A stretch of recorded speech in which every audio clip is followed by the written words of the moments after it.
이제 여기서 제가 인조이를 왜 언급을 했었냐? 네. 인조이는 PC와 콘솔을 같이 가져가요. 음. 우리나라, 일본, 중국 쪽 같은 경우에는 PC 향이 좀 크게 나오긴 하는데 컨설 시장은 북미 쪽이거든요. 그렇기 때문에 북미 향으로 인조이가 또 잘 인기가 갈 수도 있겠다. 이 부분도 한번 기대해 보면 좋을 것 같고요. 요즘 화장품도 북미잖아요. 그렇죠. 그러니까 이 부분도 함께 가져가 보면 참 음. 좋지 않을까. 그리고 지금 봤더니 17년도에 게임 대한민국의 또 대상을 타기도 했고요. 무료 전환 이게 하나의 터닝 포인트가 됐습니다. 지금 딱 보여드릴게요. 무료화를 하고 나섭니다. 트래픽 추이를 보세요. 트래픽이 2022년 1월을 기점으로 했을 때 그러네요. 완전 올라갔죠. 그때부터 쭉 근데 올라가네요. 여기서 가장 중요한 거는 이 콜라보레이션이 이 트래픽을 올리는데 정말 중요한 역할을 하고 있습니다. 이 콜라보레이션이 람보르기니 콜라보, 뉴진스 콜라보 이럴 때 트래픽이 확 증가하는 걸 확인해 볼 수가 있는데 이런 콜라보를 굉장히 잘하는 곳 중에 하나가 바로 이 배틀그라운드. 봐주시면 좋겠고요. 네. 그리고 스킨도 이런 거 있어요. 보이시죠? 첫 주자의 스킨 이런 게 이제 스킨이라 그래요. 게임의 스킨. 그러니까 아이템, 옷 뭐 이런 네. 아니요, 이게 총은 잘 주술 수가 있어요. 이렇게 아. 이건 다 주워 올 수가 있고. 맞아 주는다 네. 그랬죠. 주울 수가 있는데 제가 막 똑같은 권총 쏘는 것보다 나는 멋있는 권총 쏘고 싶잖아요. 그러니까 이건 사실 제 실력과는 전혀 상관이 없어요. 이 스킨을 낀다고 해서 게임을 더 잘하지는 않아요. 그렇기 때문에 요거는 사실 그냥 욕심이 있죠. 그래서 이것 때문에도 돈을 꽤나 많이 번 기업이다라고 하고 이제는 인조이 조금 더 파봐도 될까요? 좋죠. 네. 기대 많이 했잖아요. 이게 인조이예요. 캡처가 조금 화질이 안 좋죠. 저는 게임을 잘 모르니까 제 기준에서 뭔가 인조이는 뭔가 사람 하나를 키워내는 느낌. 맞습니다. 정확했어요. 정확했어요. 사람 하나를 키워내는 느낌이에요. 그런 게임. 맞아요. 여기서 보면 어떤 느낌이 드세요? 아이돌? 완전 사람 같지 않아요? 그렇죠. 옛날에는 이런 사람 같은 구현을 못했어요. 진짜 사람 같다. 너무 사람 같아요 지금은. 근데 지금 이게 생성 AI로 이게 적용이 다 되는 거예요. 예를 들면 말 같은 거라던가 이런 게 다 생성 AI가 적용이 되고 여기서 가장 중요한 거는 게임에 AI 친구가 들어가요. 제 친구인데 AI 적용이 돼서 대화가 가능해요. 그 친구랑. 그럼 그 친구 뭐 온라인 나의 친구죠. 그 친구랑 함께 게임도 할 수 있는 게 엄청난 포인트로 또 작용이 될 거란 말이죠. 그래서 이제 이렇게 크래프톤을 좀 전반적으로 저 혼자 너무 많이 말한 것 같아요. 어떡해. 저 혼자 30분을 얘기한 것 같은데 이렇게 좀 살펴봤는데 네. 여기서 우리는 사실 우리가 여기 경제 방송이니까 투자 포인트도 함께 체크를 해보도록 하겠습니다.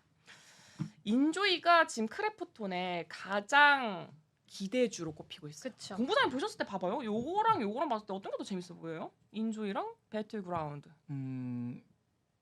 제가 둘 다 안 해봐서 그런데 인조이가 더 나을 것 같습니다. 그쵸. 기본적으로 이제 뭐 대중성은 인조이가 나을 것 같은 심즈 시리즈 같은 느낌이 좀 들어서요. 네, 정확합니다. 네네. 심즈 팬들이 대거로 이동할 수밖에 없어요. 하긴 그것도 그렇겠네. 그렇죠.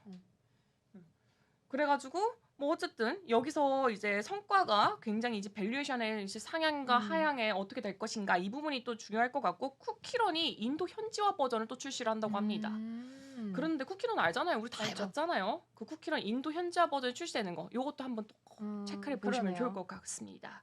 근데 다만 여기서 중요한 거는 이 패럴드라는 게임이 있는데 이 IP 계약 쪽에서가 좀 문제가 될 거로 보여지고 있어요. 앞서서 이제 10월에 일본에서 이 게임 개발사 포켓페이와 이 오픈 월드 게임이라는 거죠. 이 오픈 월드 게임 중 하나가 패러드인데 네. IP 라이선스 계약을 맺었었습니다. 맺었었는데 일본의 대형 게임사 그 바로 들어갈 거예요.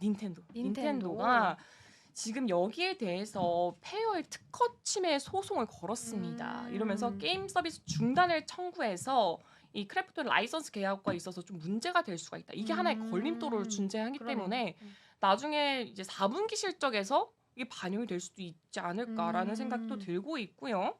그래서 어쨌든 크래프톤은 잘 만들고 있습니다. 잘 만들고 매출 잘 나오고 있습니다. 앞으로 우리가 기대할 포인트 뭐냐? 신작. 저 게임은 항상 게임주는 신작이 가장 중요하니까 그게 가장 큰 포인트가 될 수 있을 것 같고 상대적으로 내년에 신작 준비가 아직 된 기업은 아니지만 이번에 이제 지스타에서 7관왕을 수상한 기업이 있어서 저는 이 부분을 좀 준비를 했는데 사진 먼저 좀 볼까요? 사진 보시면 이 사진이 지금 지스타에서 즐겨 하는 거예요. 그 신작들을 다 관람객들이 가서 체험을 하는 거거든요. 근데 지금 시프트업 같은 경우에는 최우수상, 인기 게임상, 뭐 캐릭터, 그래픽, 사운드, 기획, 시나리오 이렇게 해서 총 7관왕을 받았고 그 상을 받았던 게임이 스텔라 블레이드입니다. 아무래도 시프트업 하면 스텔라 블레이드가 가장 또 대표적인 게임이라서 그 부분을 좀 살펴볼 텐데 일단 실적도 넘어가서 보겠습니다. 사진 보시면 매출은 한 580억 정도 나왔고 예상치보다 9% 정도 잘 나왔습니다. 근데 OP가 356억이라서 예상치 9% 하회를 하게 됐고 그래서 전반적으로 한마디로 정리하면 탑라인은 상회를 했고 바텀라인은 하회를 했다라고 볼 수 있을 것 같아요. 근데 중요하게 YOY를 좀 봐야 되는데 OP가 YOY 대비해서 120%가 상승을 했습니다. 그러니까 세 자릿수 성장세를 보이기가 쉽지 않은데 엄청난데요? 그거를 해냈다라는 부분이 좀 의미가 있는데 여기는 게임이 두 가지가 가장 대표적으로 있죠. 그쵸. 잘 알죠? 네. 뭐예요? 어떤 거예요? 이름을 제가 말해야 될까요? 니케랑 스텔라 블레이드 방금 말씀드렸던 거 두 개가 있어요. 그래서 그쵸. 다음 화면 보시면 니케 승리의 여신 매출을 제가 준비를 했는데 굉장히 핫했어요. 그래서 10월 28일에 최근에 중국 판호 발급을 받아서 더 주가가 많이 올랐었거든요. 아무래도 게임주 입장에서는 아까 인도 이야기한 것처럼 중국 시장도 워낙 인구가 많다 보니까 사실 기회의 땅으로 보이긴 합니다. 그래서 중국에서는 게임 시장에 진출을 하려면 판호 발급을 반드시 받아야 돼서 보통 이제 판호 발급 뉴스가 나왔다? 그럼 그날은 무조건 이 종목은 잘 간다. 뜬다. 이렇게 보시면 될 것 같아요. 그때 10월 28일에 이제 판호 발급이 니케 관련해서 나왔기 때문에 앞으로가 좀 더 기대가 되는 거고 특히 시프트업 같은 경우에는 그 중국 쪽 기업인 텐센트가 지분을 34% 정도 보유를 하고 있는 상황이라 아마 진출을 시작하게 되면 앞으로 더 뻗어나가는 건 좀 더 쉬울 수도 있다라고 보셔도 될 것 같습니다. 근데 3분기 매출 자체만 봤을 때는 좀 줄고 있다라는 부분이 좀 아쉬워요. 그래서 이유를 찾아보면 3분기에 에반게리온이라는 만화라고 했죠. 애니 네, 제가 만화, 물어봤어요. 만화. 몰라가지고 정말 유명하잖아요. 에반게리온 들어보셨어요? 아 그럼요. 예. 아 진짜요? 봐봐요. 아 너무 근데 몰랐구나. 네. 이 11월 13일인가? 네. 2주년 사태 때 버그 사태를 대응을 잘 못했나요? 주가가 약간 하락 많이 했더라고요. 폭락. 11월 13일이요? 예, 최근에 주가 사태를 대응을 잘 못해가지고 한번 주가 폭락을 한번 했더라고요. 시프트업이요? 네, 그래가지고 버그? 예, 버그 사태 때 그렇죠. 한번 버그가 한번 아니 버그 걸리면 사태를 대응을 잘 못해가지고 음. 약간 문제가 좀 있었더라고요. 음. 스톱이 잘 모르세요? 니케 버그 논란이 예, 있었네요. 논란이 좀 있어가지고 그 좋아하는 기업 아니세요? 아 좋아하는데 그때는 사실 아니 가장 좋아하는 이슈가 기업이시대. 지스타 모르시면 어떡하세요? 개막이죠. 아니 그러니까 이게 네. 되게 논란이 됐던 건데 그 트럼프 취임하고 이게 좀 문제가 됐던 건데 그래가지고 이게 좀 대응을 잘 못해가지고 문제가 됐었던 게 좀 있었더라고요. 그날 네. 일단 주가가 좀 하락을 한 걸로 네, 보이긴 네. 해요. 네. 2주년 때 사실 2주년 때 니케 버그 버그가, 논란이 예, 있었긴 예. 했네요. 예. 돈 접수가 많았나? 뭐 그랬을 수도 대응을 잘 있고. 못한 것 같더라고요. 대응하기가 좀 어려웠지 않나라는 생각도 들고 일단 3분기 실적을 먼저 부진했던 네네네. 이유를 보면 에반게리온 제가 말씀드렸던 네네네네. 그 일본 애니랑 콜라보 업데이트를 좀 했었는데 그때 신규 유저를 유치를 하긴 했는데 네네네. 사실 실적이 좀 부진하게 연결이 돼서 전반적으로 보면 실패였습니다. 네.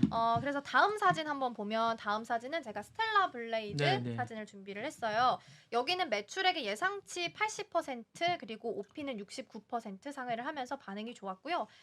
인센티브 같은 게 이게 나온 지 얼마 안 됐기 때문에 인건비가 먼저 나갔기 때문에 일회성 비용 때문에 3분기에는 실적이 좀 부진했지만 4분기에는 나아질 걸로 예상되고 있습니다. 그래서 투자 포인트 다음 화면으로 볼게요. 네.